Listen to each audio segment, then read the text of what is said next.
Selamat pagi dan salam sejahtera. Perkenalkan, saya Maisri Endang Sitorus, AMD, RMIK, SKM, MKM. Saya adalah dosen tetap pada program studi Sarjana Terapan Manajemen Informasi Kesehatan dan program studi D3 Perekam dan Informasi Kesehatan Fakultas Kesehatan Universitas Imelda Medan.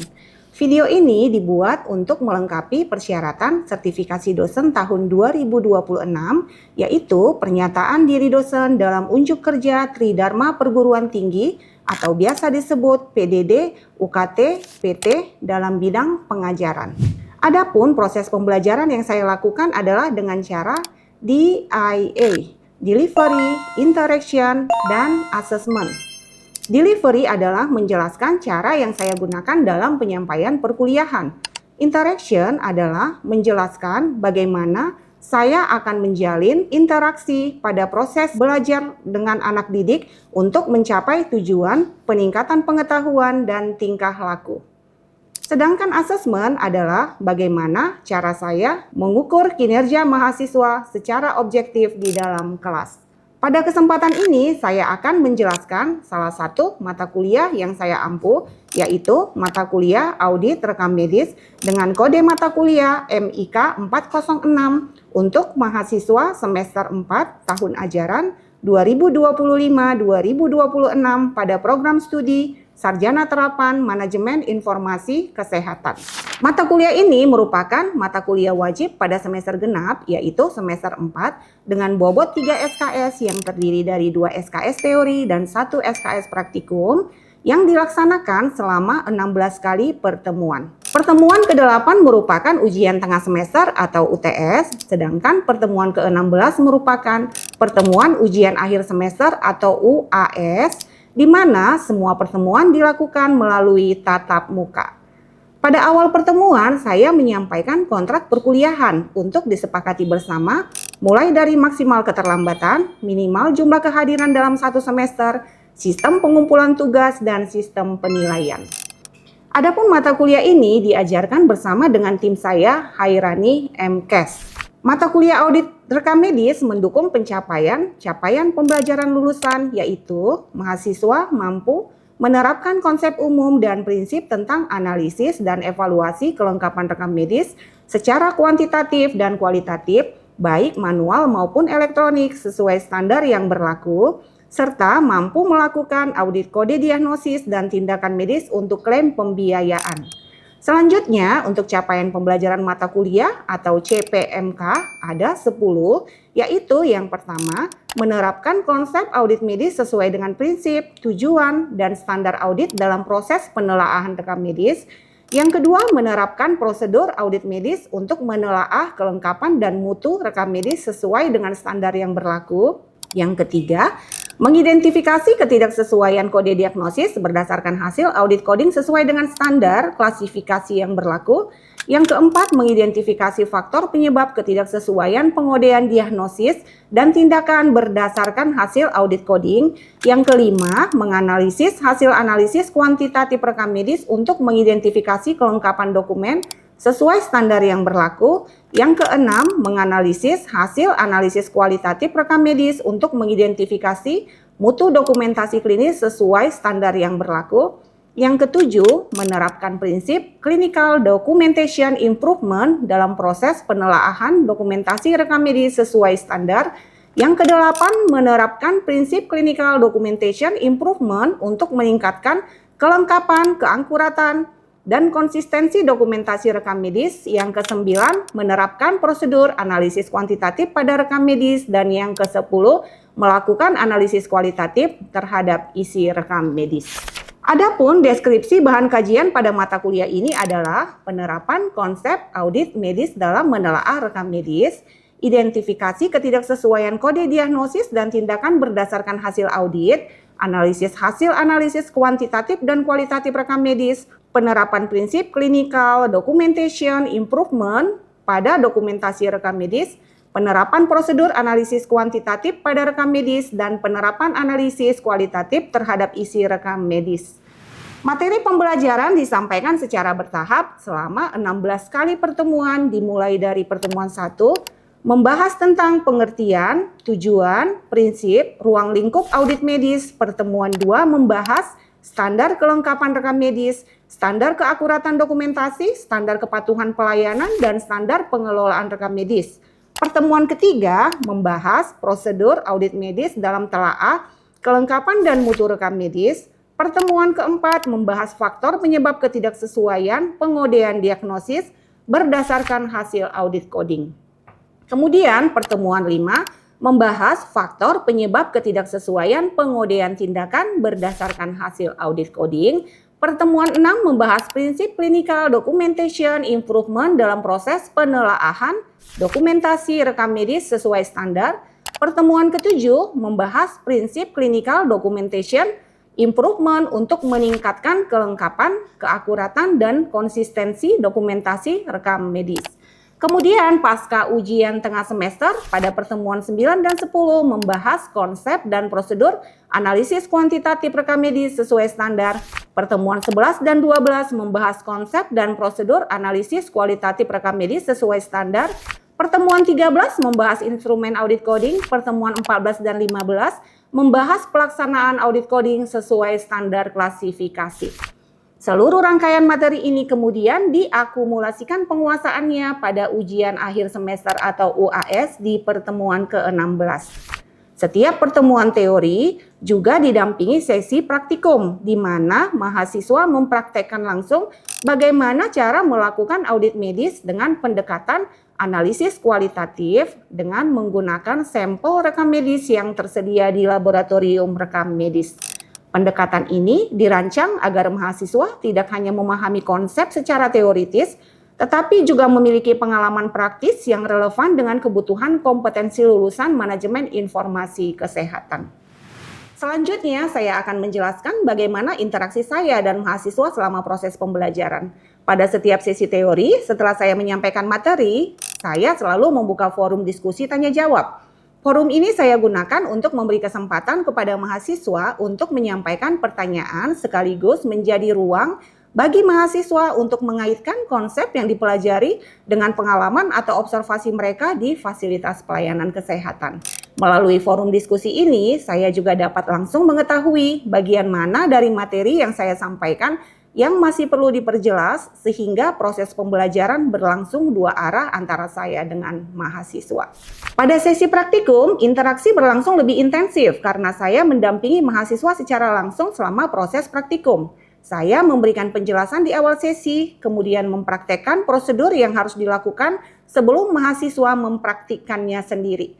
Selama proses tersebut, saya memberikan tanggapan dan penilaian secara langsung terhadap simulasi yang dilakukan mahasiswa, sehingga interaksi berlangsung dua arah dan berkelanjutan, dan praktikum diakhiri dengan mahasiswa menyerahkan hasil praktikum berupa format praktikum yang sudah terisi, serta bukti dokumentasi untuk dinilai dan diupload di e-learning SPADA.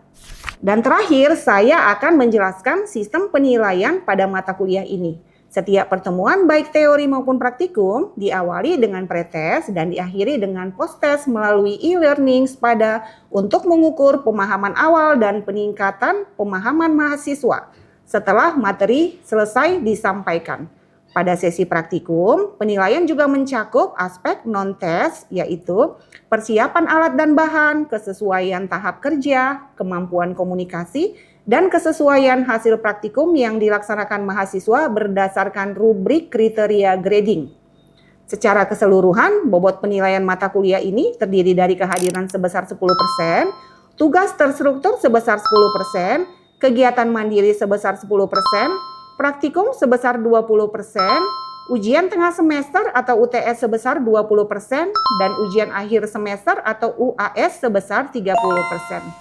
Sistem penilaian ini dirancang secara berimbang antara penguasaan konsep teoritis dan kemampuan penerapan praktis sesuai dengan capaian pembelajaran yang menuntut mahasiswa mampu menerapkan konsep umum dan prinsip tentang analisis dan evaluasi kelengkapan rekam medis secara kualitatif dan secara kuantitatif baik manual maupun elektronik sesuai standar yang berlaku, serta mampu melakukan audit kode diagnosis dan tindakan medis untuk klaim pembiayaan. Adapun referensi yang digunakan dalam mata kuliah audit rekam medis ini diantaranya adanya regulasi terkait rekam medis yaitu Permenkes RI nomor 24 tahun 2022 yang membahas tentang pelaksanaan audit mutu rekam medis elektronik dan Undang-Undang nomor 17 tahun 2023 tentang kesehatan. Kemudian ada Peraturan Presiden RI nomor 59 tahun 2024, kemudian buku rekam medis Rano Indardi dan buku ajar audit rekam medis melalui analisis kualitatif oleh Lili Wijaya dan Sri Sugiyarsi. Adapun penelitian saya yang terkait dengan mata kuliah ini yaitu penelitian dengan judul Audit Rekam Medis melalui analisis kualitatif berdasarkan 6 komponen review rekam medis dengan diagnosa apendisitis akut di RSU Imelda Pekerja Indonesia tahun 2025 dan pengabdian masyarakat dengan judul Tahapan Audit Coding Rekam Medis dengan menggunakan analisa kualitatif pada pasien rawat inap di Rumah Sakit Khusus Mata SMEK tahun 2025. Demikian pemaparan saya mengenai pelaksanaan kegiatan pengajaran pada mata kuliah audit rekam medis. Berikut adalah cuplikan pengajaran teori dan praktikum untuk mata kuliah audit rekam medis. Selamat menyaksikan video pembelajaran ini, semoga bermanfaat untuk kita semua. Selamat siang adik-adik. Siang, Bu.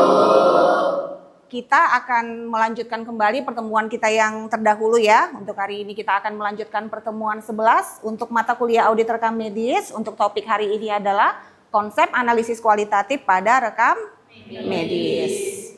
Apa itu analisis kualitatif? Analisis kualitatif pada rekam medis adalah suatu review pengisian rekam medis yang berkaitan dengan ketidaklengkapan dan ketidakkonsistenan pencatatan yang membuktikan bahwa rekam medis tersebut tidak lengkap dan tidak akurat. Jadi yang perlu kita pahami untuk analisis kualitatif itu sendiri, kita menekankan kepada ketidaklengkapan dan ketidakkonsistenan. Kalau kemarin kita sudah membahas tentang analisis kuantitatif, kalau analisis kuantitatif itu lebih menekankan kepada ketidaklengkapan formulir dan ketidaklengkapan pengisiannya. Kalau untuk analisis kualitatif, kita sudah membahas kepada ketidakkonsistenan pencatatan dan kita menilai ataupun menganalisis apakah pencatatan dalam rekam medis itu bermutu atau tidak bermutu. Itu perbedaannya antara analisis kualitatif dan kuantitatif. Evaluasi isi rekam medis dilakukan untuk memastikan konsistensi dan kelengkapan isi dokumen berdasarkan aspek medis dan aspek hukum. Pentingnya audit rekam medis ini sendiri secara kualitatif sudah terdapat di dalam regulasi berupa kebijakan Undang-Undang RI nomor 17 tahun 2023 dan termuat juga di dalam Perpres ataupun Peraturan Presiden nomor 59 tahun 2024. Adapun audit medis itu sendiri akan kita lakukan dengan pendekatan analisis kualitatif menggunakan 6 komponen review seperti yang termuat di dalam buku Lili Wijaya tahun 2023. Masih ingat siapa yang berwenang untuk melakukan pencatatan dalam rekam medis? Ada yang disebut dengan PPA yaitu profesional pemberi asuhan. PPA itu terdiri dari dokter. Jadi yang berwenang untuk melakukan pencatatan dalam rekam medis itu adalah PPA atau profesional pemberi asuhan, tetapi rekam medisnya atau PMIK-nya itu bertanggung jawab untuk memastikan bahwasanya pencatatan dalam rekam medis itu sudah tercatat dan sudah terdokumentasi dengan baik. Audit rekam medis. Apa itu audit rekam medis? Audit rekam medis itu adalah proses yang terstruktur untuk menilai isi dan kelengkapan dokumen rekam medis. Tujuannya untuk mengevaluasi kualitas dokumentasi layanan kesehatan yang sudah diberikan. Proses ini sangat penting agar rekam medis tersebut sesuai dengan standar yang ada, baik dalam aspek administratif, medis maupun hukum. Pelaksanaan audit tersebut dilakukan dengan pendekatan kualitatif, kuantitatif, dan kombinasi antara keduanya. Jadi audit rekam medis itu tadi itu sebenarnya perpaduan dari analisis kualitatif dan kuantitatif. Tapi biasanya untuk audit rekam medis itu sendiri itu biasa itu dilakukan dengan pendekatan analisis kualitatif. Karena kalau untuk analisis kualitatif itu, analisis yang dilakukan itu sudah jauh lebih mendalam. Sudah lebih kepada kualitas pencatatannya. Bukan hanya sekedar memastikan tercatat saja. Jadi bukan hanya udah tercatat, ininya sudah ada dicatat, sudah ada namanya, resume medisnya sudah tercatat. Tapi kalau untuk analisis kualitatif itu kita memastikan apakah pencatatannya itu sudah berkualitas, dikatakan berkualitas apabila pencatatannya itu sudah sesuai dengan standar yang ada, baik aspek administrasi medis maupun hukum. Analisis kuantitatif dan kualitatif pada audit rekam medis. Analisis kuantitatif pada audit rekam medis menilai seberapa lengkap pencatatan dalam rekam medis. Masih ingat ya, kalau kuantitatif itu kita hanya melihat kelengkapan formulir, tapi kalau untuk analisa kualitatif itu atau analisis kualitatif itu kita sudah menganalisisnya secara lebih mendalam. Kita memastikan apakah pencatatannya konsisten dan apakah pencatatannya sudah sesuai dengan standar. Untuk referensi ini boleh kita lihat ya, untuk referensinya itu ada regulasi Undang-Undang Nomor 17 tentang ketentuan audit medis. Audit medis wajib dilakukan untuk kendali mutu, kendali biaya dan keselamatan pasien. Kemudian Perpres nomor 59 tahun 2024 menyebutkan standar kelas rawat inap KRIS, dokumen rekam medis harus sesuai dengan standar KRIS agar valid dalam pengajuan klaim BPJS. Jadi untuk yang regulasi pertama itu sudah jelas disebutkan bahwa audit medis itu wajib dilakukan untuk kendali mutu, untuk memastikan bahwasanya rekam medis itu sudah bermutu. Kemudian untuk yang Perpres nomor 59 dikemukakan secara jelas bahwa dokumen rekam medis itu pendokumentasiannya harus sesuai dengan standar KRIS sehingga valid dalam pengajuan BPJS. Jadi kebayang tidak kalau pencatatan kita itu tidak valid, itu nanti pada saat kita mengajukan klaim kepada BPJS apa yang terjadi? Kalau misalnya pencatatan kita tidak valid, yang terjadi ada pending claim dan dispute claim. Kemudian untuk penelitian terdahulu, ada penelitian terdahulu oleh Sukawan dan Melani menyebutkan pentingnya analisis kualitatif dalam pengkodean. Audit pengkodean harus dilakukan secara kualitatif untuk memastikan ketepatan kode diagnosis dan prosedur agar sesuai tarif inasi bijis. Jadi kaitannya nanti juga dengan kesesuaian tarif inasi bijis. Kalau misalnya kita pengkodeannya, penegakan diagnosanya itu tidak sesuai, itu nanti berdampak kepada kesesuaian inasi bijis. Jadi kalau misalnya nanti kode ataupun diagnosa yang kita klaimkan itu tadi melebihi ataupun kalau melebihi mungkin kita beruntung ya kalau melebihi tarif inasi bijis, yang kita takutkan itu pengklaiman kita itu nilainya itu jauh di bawah tarif inasi bijis. Audit rekam medis melalui pendekatan analisis kualitatif, ini tadi yang udah Ibu jelaskan di depan itu tadi, yang kita mengacu kepada buku Lili Wijaya terkait dengan audit rekam medis itu. Analisis kualitatif kita lakukan dengan 6 komponen. Melakukan analisis kekonsistenan diagnosis dan tindakan, melakukan pencatatan analisa kekonsistenan pencatatan klinis, melakukan analisa penjelasan dan konfirmasi pengobatan, melakukan analisa surat persetujuan penolakan tindakan kedokteran, melakukan analisa praktik pendokumentasian, dan melakukan analisa hal-hal yang berpotensi tuntutan atau kompensasi ganti rugi. Jadi ada 6 pendekatan. Ada 6 pendekatan kualitatif yang kita lakukan untuk melakukan audit rekam medis. Nih, analisis kualitatif dilakukan dengan menganalisis beberapa formulir penting. Masih ingat yang kemarin Ibu jelaskan terdahulu itu? Ada beberapa formulir penting dalam rekam medis yang harus kita analisis pada saat kita melakukan analisis kualitatif. Yang pertama formulir pengkajian awal atau asesmen IGD. Yang kedua, kemudian yang ketiga, kemudian laporan pembedahan dan persetujuan tindakan medis. Jadi analisis kualitatif itu kita lakukan untuk apa? Untuk melihat kekonsistenan informasi anamnesik.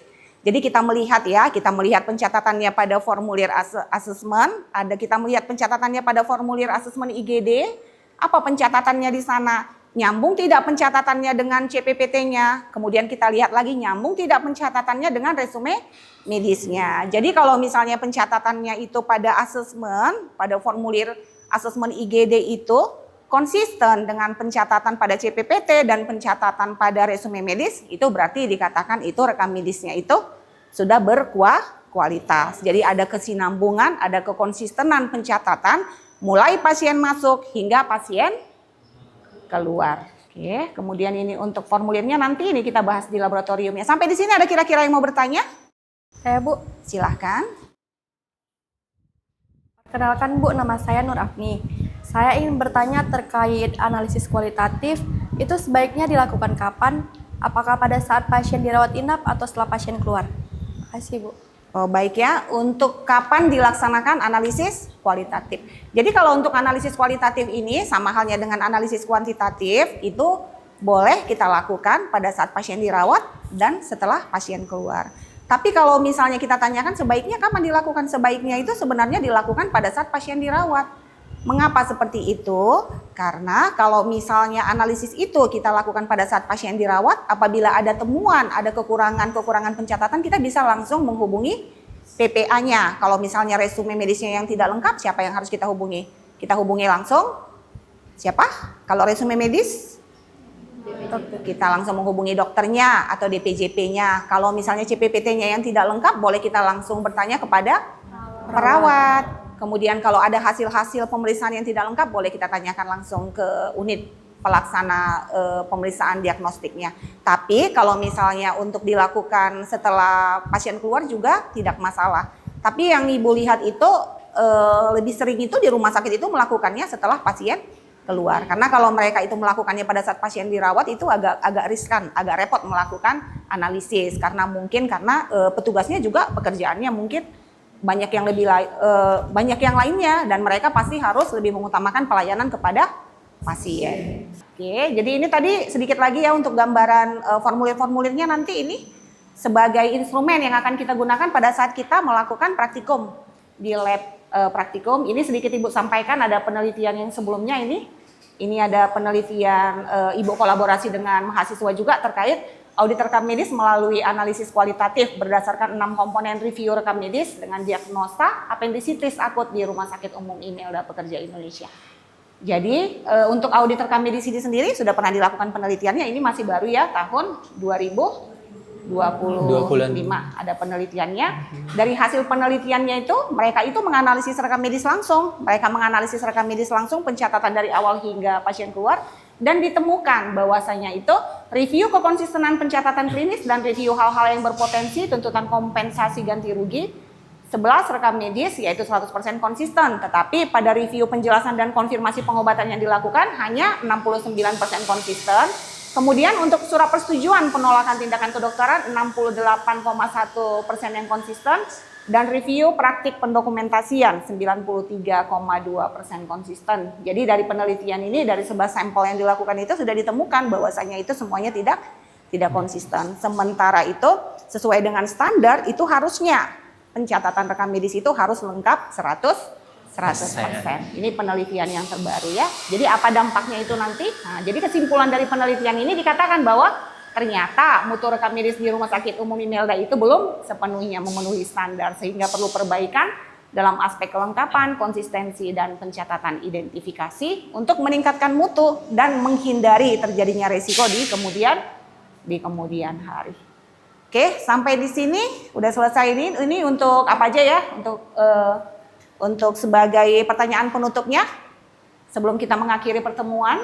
Terkait dengan analisis kualitatif dan kuantitatif, kira-kira apa perbedaan kualitatif dan kuantitatif? Ada yang bisa jawab? Untuk perbedaan kualitatif dan kuantitatif itu sendiri Bu, kalau kualitatif untuk menilai dan memastikan apakah penyelesaian rekam medis sudah tepat. Untuk kuantitatif, menelaah dan mereview rekam medis untuk menemukan kekurangan khususnya pada dokumentasi rekam medis.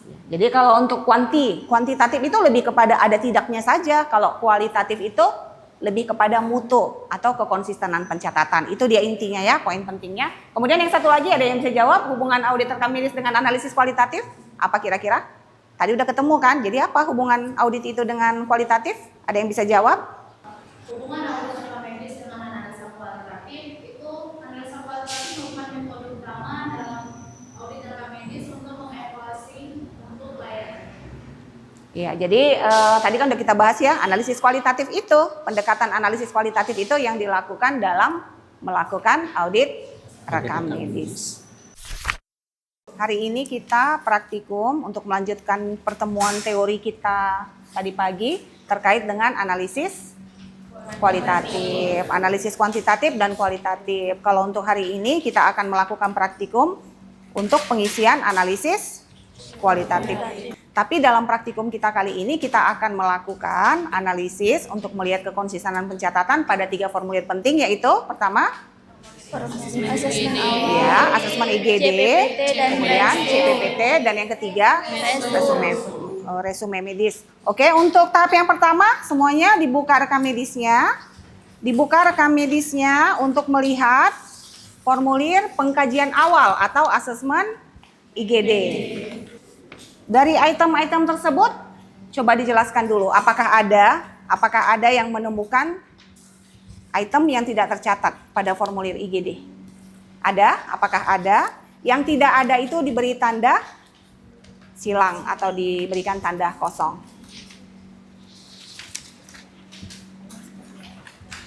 Oke. Kemudian setelah formulir yang pertama, langkah yang kedua adalah kita menganalisis formulir penting yang kedua, yaitu formulir CPPT atau catatan perkembangan pasien dirawat. Untuk di CPPT ini boleh kita lihat apa aja isinya. Ada tanggal, anamnesa, pemeriksaan fisik, pemeriksaan penunjang, tindakan, obat, diagnosa, dan interpretasi. Silahkan diisikan pada format perkembangan pasien dirawat, yaitu formulir yang kedua. Jadi untuk CPPT-nya itu ada mencatat tentang anamnesa, pemeriksaan fisik juga, pemeriksaan penunjang dan tindakan yang diberikan. Untuk langkah yang kedua ya, formulir CPPT. Ada tidak rekam medis yang tidak ada formulir CPPT-nya? Ada? Ada, Bu. Apabila ada, itu dilangkahi aja. Jadi itu mungkin rekam medisnya itu tidak lengkap untuk formulirnya ya. Jadi yang mengisikan itu yang rekam medisnya ada formulir CPPT ataupun formulir catatan perkembangan pasien terintegrasi. Jadi untuk setiap kali kita menemukan pencatatan yang kosong langsung dikosongkan aja. Oke, kemudian untuk yang langkah yang ketiga itu formulir ketiga yaitu formulir resume medis atau ringkasan pasien keluar. Itu boleh dilihat format yang ketiga ya. Coba lihat dulu format yang ketiga. Ada kan? Ada format yang ketiga, kemudian dilihat formulir resume medis pada rekam medis. Jadi pada formulir yang ketiga ini resume medis itu di sana itu ada dicatat mulai dari tanggal masuk dan tanggal keluar, anamnesa, pemeriksaan fisik, pemeriksaan penunjang, diagnosa, tindakan, obat, dan keadaan pada saat pasien pulang. Sudah selesai semua? Coba Ibu lihat satu sebagai contoh yang sudah membuat. Ada? Coba bentar aja. Ini ya. Ini kita lihat dulu salah satu contoh yang sudah diisi ya. Salah satu contoh yang sudah diisi itu pencatatannya di awal pada saat pasien masuk, yaitu dengan Bapak A, umur 57 tahun, jenis kelamin laki-laki. Ini pada formulir yang pertama yaitu formulir asesmen IGD dicatat bahwasanya pasien datang dengan batuk terus-menerus yang disertai dengan darah. Kemudian ada pemeriksaan fisiknya, kemudian ada pemeriksaan penunjangnya. Untuk di asesmen di sini dicatat bahwasanya pasien diinstruksikan oleh dokter untuk dilakukan pemeriksaan radiologi atau fototoraks. Kemudian kita lihat di formulir yang kedua yaitu perkembangan pasien dirawat inap. Ada dicatat bahwasanya pasien tersebut tiba di IGD dengan keadaan lemah dan ada instruksi dokter yang menyarankan untuk dilakukan fototoraks. Kemudian besoknya pada tanggal 27 bulan 5 2024 ada dijelaskan bahwasanya pasien tersebut dibawa oleh perawatnya ke ruang radiologi. Kesimpulan kita, apakah pencatatannya ini sudah konsisten atau tidak? Sudah konsisten. Karena memang ada penjelasan, mulai pasien datang menjelaskan gejala-gejalanya, kemudian ada instruksi dilakukan fototoraks, ada hasil pemeriksaan fototoraks, kemudian di resume medisnya ada dijelaskan bahwa diagnosanya itu yang ditegakkan adalah TB paru yang didukung dengan adanya pemeriksaan fototoraks. Oke, ini satu aja yang Ibu ambil sebagai contoh, nanti yang lainnya itu yang belum lengkap dilengkapi ya. Ya, Bu. Demikian pelaksanaan pembelajaran saya untuk mata kuliah audit rekam medis dengan topik konsep analisis kualitatif. Melalui pembelajaran ini, mahasiswa diharapkan tidak hanya memahami pentingnya kelengkapan rekam medis secara kuantitatif, tetapi juga mampu menerapkan konsep analisis kualitatif terhadap peningkatan mutu rekam medis. Pembelajaran telah dilaksanakan sesuai dengan rencana pembelajaran semester atau RPS dengan menerapkan pendekatan yang berpusat pada mahasiswa melalui kegiatan diskusi, tanya jawab, dan analisis studi kasus sehingga mahasiswa memperoleh pengalaman belajar yang aktif, kontekstual, dan bermakna. Saya berharap pembelajaran ini dapat memberikan kontribusi dalam mendukung tercapainya capaian pembelajaran mata kuliah, serta membekali mahasiswa dengan kompetensi yang relevan dalam menghadapi perkembangan teknologi informasi kesehatan. Demikian video pembelajaran ini saya sampaikan. Terima kasih atas perhatian yang diberikan. Selamat pagi dan Tuhan Yesus memberkati.